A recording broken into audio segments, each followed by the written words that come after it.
காலை வணக்கம். Wales academy charitable ட்ரஸ்ட்டில் உங்கள் எல்லாரையும் வரவேற்பது உங்கள் விஜய் நம்பியார், வேல்ஸ் அகாடமியோட ஃபவுண்டர். தொடர்ந்து நம்ம காலையில் 5 to 10 minutes மெசேஜ் சொல்கிறோம். இது mind renewal message, mind renewal ப்ரோக்ராம்லேருந்து வருது. மைண்ட் ரெனியூல் ப்ரோக்ராம் 20 வருஷம் ரிசர்ச் வந்து 25 வருஷம் எக்ஸ்பீரியன்ஸ் வந்து வருது. இதை தொடர்ந்து கேளுங்கள். நிச்சயமாக வெற்றி வாழ்க்கை உங்களை காத்து கொண்டிருக்கிறது. இதை தொடர்ந்து ஆழமாக கவனமாக கேட்டுக்கொண்டு வந்து அதன் விளக்கத்தையும் பெற்றுக்கொண்டு நேரடியாக வந்து ஒரு மணி நேரம் 2 மணி நேரம் நிற்கும்போது நிச்சயமாக நிறைய விஷயங்கள் இன்னும் தெளிவாக உங்கள் இருதயத்தை தொடும். உங்கள் இருதயத்தை தொடாத நிறைய விஷயங்கள் இருக்கிறது. நம்ம நிறைய விஷயங்களை கேட்டுட்டு நம்ம போயிட்டே இருக்கிறோம். அது வந்து இருதயத்தை தொடுறதில்லை. எந்த விஷயங்கள் இருதயத்தை தொடுதோ அது மட்டும்தான் சரியாக உங்கள் வாழ்க்கையில் செயல்படும். நீங்கள் பார்த்திங்கன்னா உங்கள் வாழ்க்கையில் கூட சில விஷயங்கள் இருதயத்தை தொட்டது மட்டும்தான் ரொம்ப ஞாபகம் இருக்கும். எந்த காலத்துலேயும் ஞாபகம் இருக்கும். அது நல்லதானாலும் சரி, கெட்டதானாலும் சரி, உங்கள் இருதயத்தை தொட்டுச்சுன்னா நிச்சயமாக உங்கள் ஃபீல் பண்ணிட்டீங்கன்னா, உள்ள வரைக்கும் ஃபீல் பண்ணிட்டீங்கன்னா, அதை உணர்ந்துட்டிங்கன்னா அதை நீங்கள் மறக்கவே மாட்டீங்க. அந்த மாதிரி இந்த வார்த்தைகளெல்லாம் நீங்கள் உணரணும், இருதயத்தில் உணரணும். அப்போ மட்டும்தான் நீங்கள் மறக்காமல் இருப்பீங்க. அந்த ஆழத்துக்கு அது போலன்னு வச்சுங்களேன், நீங்கள் ஜஸ்ட்டு கேட்டு விட்டுட்டிங்கன்னா எல்லா விஷயங்களும் இந்த உலகத்தில் இது வரைக்கும் உங்களுக்கு நடந்த எல்லா விஷயங்களும் நீங்கள் மறந்த மாதிரி இதையும் மறந்துடுவீங்க.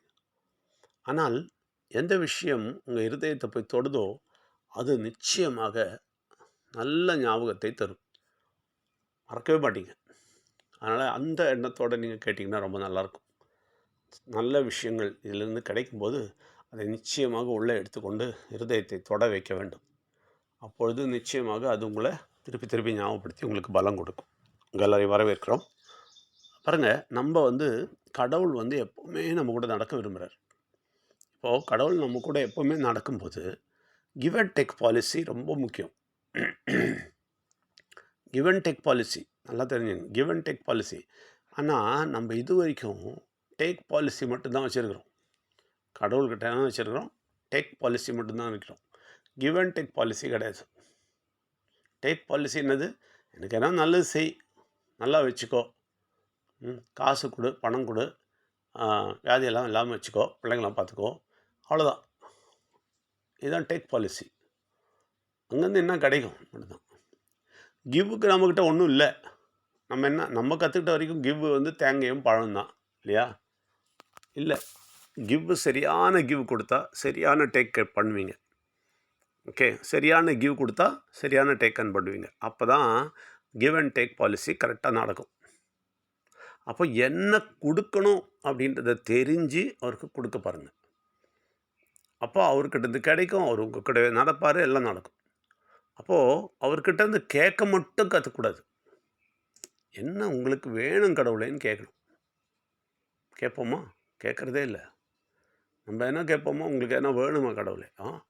நம்மளே தீர்மானிச்சிட்டோம், நம்மளே புரிஞ்சு வச்சுக்கிட்டோம். ஓகே, அவருக்கு தேங்காய் கொடுத்தா போதும், பழம் கொடுத்தா போதும், கற்பூரம் ஏற்றினா போதும், அவர் சந்தோஷப்பட்டுருவார். அதுவும் அங்கேருந்து ஒரு சத்தமும் வரலையே, அதனால் ஜாலியாக இருக்கிறீங்க. ஆனால் இங்கே வந்து கடவுளை ஏற்றுக்கிட்டால் உள்ளேருந்து சத்தம் வரும். அதுதானே பயப்படுறாங்க நிறைய பேர். அதுக்கு தான் பயப்படுறாங்க. அப்போது அந்த மாதிரி வரும்போது நிச்சயமாக உங்களுக்கு என்ன வேணும் கடவுள்னு கேட்டால் நிச்சயமாக கேட்பார். என்ன வேணும்? இருதயத்தை வேணும்னுவார். எனக்காக எதனா செய் இந்த உலகத்துலன்னு சொல்லுவார். அவருக்காக எதனா செய்ய சொல்லுவார். பணம் கொடுக்குறதில்ல, அவருக்காக என்ன செய்யறது? தேங்காய் பழம் கொடுக்குறதில்ல, பணம் கொடுக்குறதில்ல, கற்பூரம் ஏற்றுறது கிடையாது. அவருக்காக என்ன செய்யறது? அதெல்லாம் அவருக்காக என்ன செய்கிறது கிடையாது. இந்த செய்கிறதெல்லாம் அவருக்காக எதுவும் செய்கிறது கிடையாது. அது உங்களுடைய சடங்கு சம்பிரதாயம். உங்கள் இஷ்டத்துக்கு, உங்கள் திருப்திக்கு பண்ணிட்டு போயிட்டே இருக்கிறீங்க. அவரோட இஷ்டத்துக்கு செய்கிறது கிடையாது. அவரோட இஷ்டத்துக்கு செய்கிறது என்னென்னா, ஒன்று உங்கள் இருதயத்தை கொடுக்க சொல்கிறேன். நான் சொன்னேன்ல, இருதயத்தை கொடுக்குறது என்ன அர்த்தம்? அவர் கூட டச்சாக இருக்கணும். அப்படி டச்சாக இருக்கணும். இருதயம் வரைக்கும் டச்சாக இருக்கணும். சும்மா மேலோட கும்பிட்டுட்டு, சாமி கும்பிட்டுட்டு, hello hi how are you அப்படின்னு சொல்லிட்டு காலையில் கும்பிட்டுட்டு போயிட்டே இருக்காங்க பாருங்க. அப்படி இருக்கக்கூடாது. இருதயத்தை டச் ஆகணும். உங்கள் இருதயம் டச் ஆகணும். நெத்தியில் என்ன போட்டோம்னா கிடையாது. நிச்சயமாக சொல்கிறேன். நிறைய பேர் பார்த்திங்கன்னா பெரிய பட்டையாக விபூதி அடிச்சுப்பாங்க, குங்குமம் அடிப்பாங்க, எல்லாம் விபூதி அடித்து அது நடுவில் குங்குமம் வைப்பாங்க. சில பேர் உட்காந்து டிசைன் பண்ணுவாங்க. அழகாக நெத்தியில் டிசைன் பண்ணிவிட்டு வெளியில் இறங்குவாங்க. ஏன் அப்படி அழகாக வச்சுட்டு வராங்கன்னா, பார்க்குறவங்களும் தெரியணுமா இவர் பக்தி இருக்குன்னு. கடவுளுக்கு இல்லை, பார்க்குறவங்களுக்கு தெரியணும். அதனால் என்னது, கடவுள்கிட்ட ஒன்றும் கிடைக்காது. ரைட்டா? கடவுளுக்கு உங்களை தெரிந்து புரிந்து அவருடைய இருதயத்துடன் உங்களுடைய இருதயம் சேரும் பொழுது நிச்சயமாக ஒரு பயங்கரமான அற்புத சக்தி உங்களுக்கு கிடைக்கும். பெரிய வெற்றி வாழ்க்கையும் கிடைக்கும். நீங்கள் கேட்கவே தேவையில்லை. அதான் இன்னொரு பெரிய குட் நியூஸ் என்னென்னா, கிவ் அண்ட் டேக் பாலிசியில் அற்புதமாக அவருக்கு தேவையானதை நீங்கள் கொடுத்துட்டிங்கன்னா அவர்கிட்ட கேட்கவே தேவையில்லை. அது ஆட்டோமேட்டிக்காக வந்துடும். நீங்கள் அவருக்கு என்ன தேவையோ அதை கொடுத்து பாருங்கள், ஆட்டோமேட்டிக்காக வந்துடும். அதாவது அவர் இருதயம்னு சொல்கிறார்ல, உங்கள் இருதயத்தோட இருதயமாக சேருங்க. அவருக்கு என்ன வேணுமோ அதெல்லாம் இருதயத்தோடு நீங்கள் புரிஞ்சுங்க, அவர் கூட நடக்க பாருங்கள். அப்போ பாருங்கள், அப்போ கிவ் பாலிசி நடந்துச்சு, ஆட்டோமேட்டிக்காக டேக் பாலிசி நடந்துடும். அதாவது எல்லாம் வந்துடும். அதை விட்டுட்டு நீங்கள் வெறும் டேக்குக்கு போனீங்கன்னா ஒன்றுமே வராது.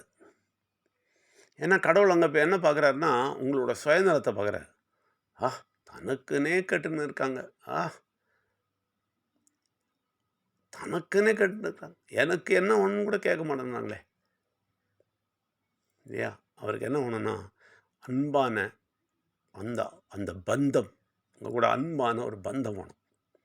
அவர் அன்பு செய்கிறதுக்கு அவர் கொட்டுறதுக்கு ரெடியாக இருக்காது. அதனால தான் அவர் பேர் அன்பே சிவம். ரைட்டுங்களா? அன்பை கொட்டுறதுக்கு ரெடியாக இருக்கிறார். ஆனால் உங்கள்கிட்டருந்து அந்த இருதயத்தை எதிர்பார்க்கிறார். அவரை டச் பண்ணுற, அவருடைய இருதயத்தோட டச் பண்ணுற இருதயத்தை எதிர்பார்க்கிறார்.